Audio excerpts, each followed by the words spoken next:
Magandang araw. Ako si Ginoong Mark. Narito ako para gabayan ka sa ating aralin. Ang pagnanais ng mga Pilipino na magkaroon ng sariling pamahalaan at bansa ay lalong umigting sa mga sunod-sunod na labanang nangyari sa ating kasaysayan. Nais na nilang lumaya bilang kolonya ng Espanya. Sa San Miguel, Bulacan, minsang lumakad at nagpahinga ang ating mga magigiting na bayani. Saksi ang ganda ng kalikasan ng biyak na bato sa nag-aalab na damdaming nasyonalismo ng ating mga ninuno. Sa araw na ito, malalaman ninyo kung papaano tayo unti-unting nabigyan ng liwanag at pag-asa para makamit ang kalayaan.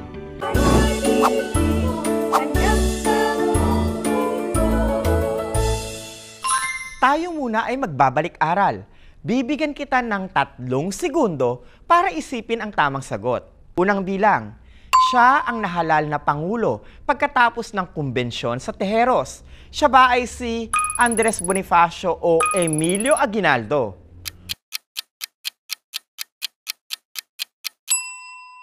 Kung ang napili mong sagot ay si Emilio Aguinaldo, tama ka! Sa botohang ito, nanalo bilang Pangulo si Emilio Aguinaldo samantalang si Andres Bonifacio ay nahalal naman bilang Direktor ng Interior. Ikalawang bilang, sino ang nagsabing hindi karapat-dapat sa posisyon ng Direktor ng Interior si Andres Bonifacio? Siya ba ay si Daniel Tirona o Agapito Bonzon?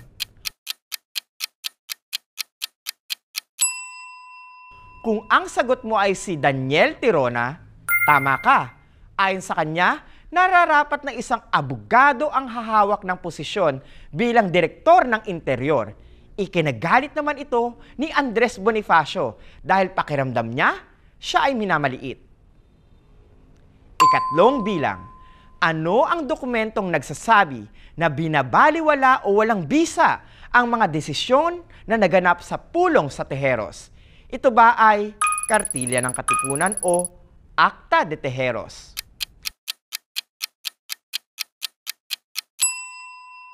Kung ang sagot mo ay Acta de Tejeros, tama ka.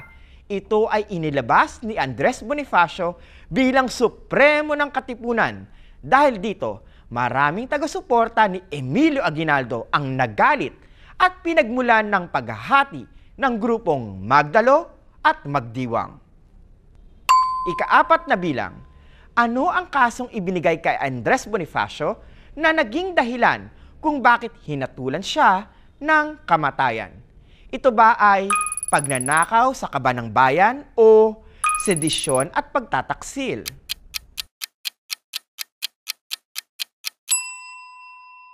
Kung ang sagot mo ay sedisyon at pagtataksil, tama ka. Kasama ni Andres Bonifacio ang kanyang kapatid na si Procopio na hinatulan ng kamatayan. Ika-5 bilang, ano ang ipinalit sa pamahalang katipunan? Ito ba ay ang revolusyonaryong pamahalaan o pamahalaang republika?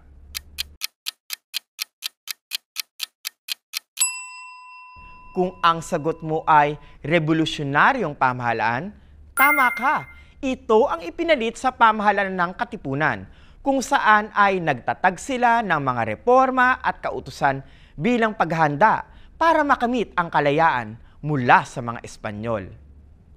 Sa sunod-sunod na labanan sa pagitan ng mga Pilipino at Espanyol ang naganap matapos ang unang sigaw ng himagsikan at kumbensyon sa Tejeros. Sunod-sunod din na pagkatalo sa labanan ang naranasan ng mga hukbo ni Emilio Aguinaldo sa Cavite, kaya't sila ay umatras patungo sa Batangas. Hindi nagtagal ay nagtungo sila sa Bulacan upang maiwasan ang malaking puwersa ng mga Espanyol. Lagi nating naririnig bilang kantyawan ang matapang na tao ay hindi tumatakbo sa anumang laban. Ngunit, bakit nga ba umatras sa labanan at nagtungo sa magubat na lugar ng San Miguel, Bulacan ang hukbo ni Emilio Aguinaldo? Iyan ang aking ituturo sa inyo, kaya't humanda at makinig ng mabuti. Babalikan natin ang nakaraan kung saan naging saksi ang biyak na bato sa ating makulay na kasaysayan. Masyadong mainit na ang labanan sa pagitan ng mga Pilipino at Espanyol. Maraming Pilipino na ang nagbuwis ng buhay. Marami na ang sugatan. Marami na ang mahina.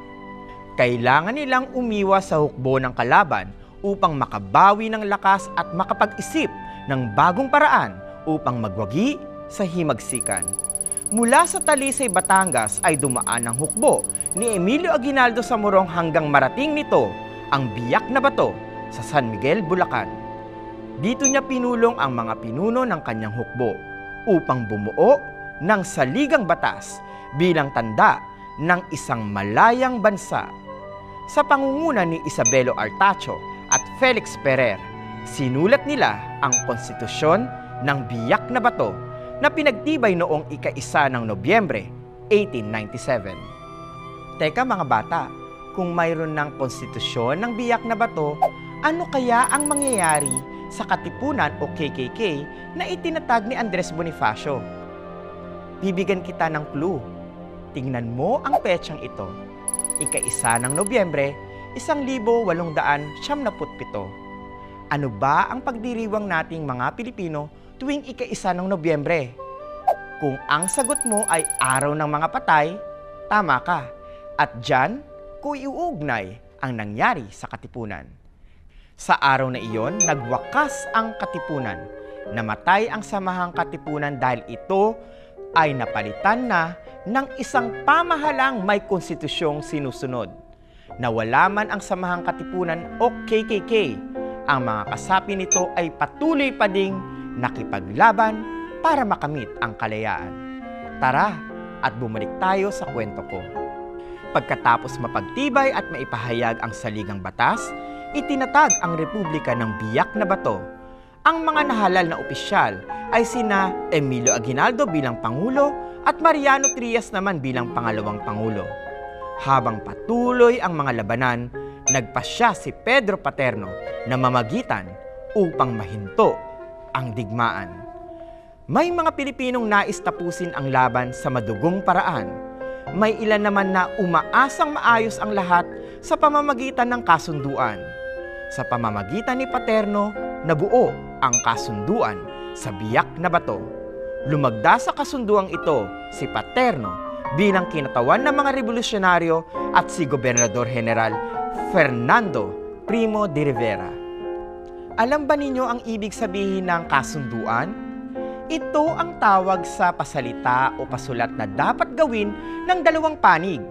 Sa kasunduan ng Biak na Bato, ang dalawang panig ay ang mga revolusyonaryo at ang mga Espanyol. Ang ilan sa probisyon ng kasunduan ng Biak na Bato ay ang sumusunod. Una, pagpapatigil sa labanan ng mga revolusyonaryo at kailangang tumira sa Hong Kong ang mga pinuno nito.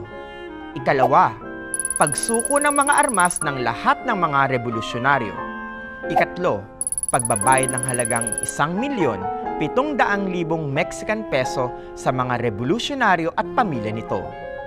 Pansamantalang umiral ang kapayapaan dulot ng kasunduan sa Biak na Bato.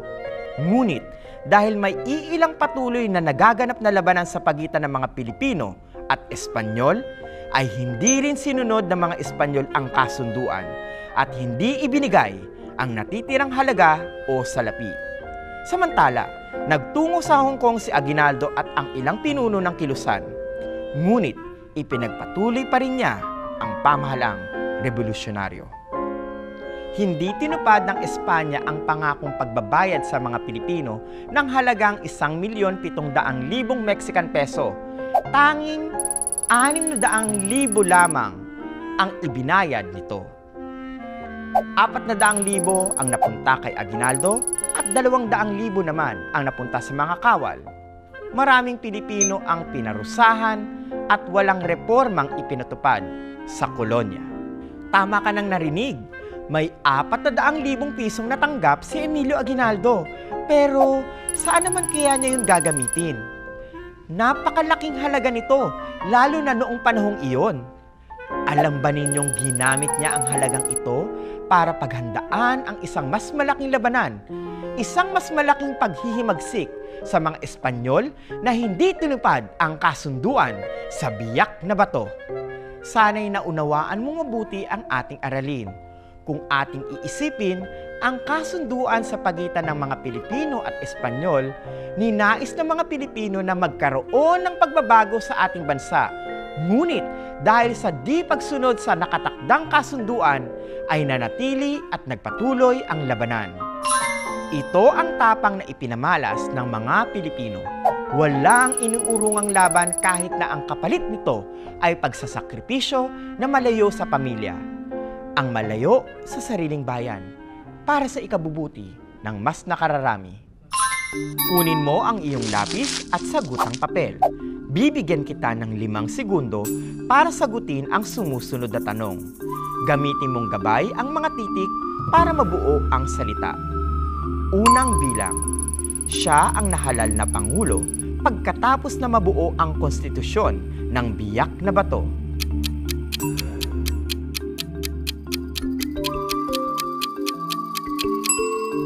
Pangalawang bilang. Sino ang nahalal bilang pangalawang Pangulo pagkatapos na mabuo ang konstitusyon ng Biak na Bato?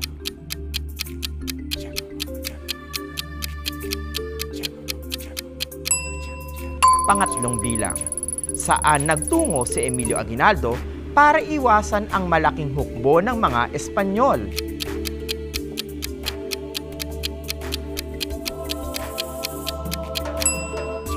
Pang-apat na bilang. Siya ang naging tagapamagitan ng mga revolusyonaryo at ni Gobernador General Fernando Primo de Rivera.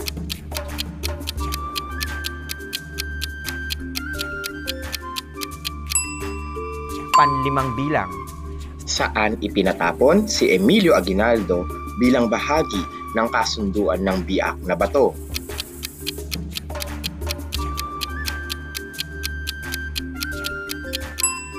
Tingnan natin kung nakuha ninyo ang tamang kasagutan. Unang bilang. Tamang sagot, Emilio Aguinaldo. Pangalawang bilang. Tamang sagot, Mariano Trias. Pangatlong bilang. Tamang sagot, San Miguel, Bulacan. Pang-apat na bilang. Tamang sagot, Pedro Paterno. Panlimang bilang. Tamang sagot, Hong Kong. Sana ay nakuha mo ang mga tamang sagot. Kung ikaw ay nahirapan, huwag kang mag-alala dahil maaari mong mapanood ang episode na ito sa YouTube o sa DepEd Commons.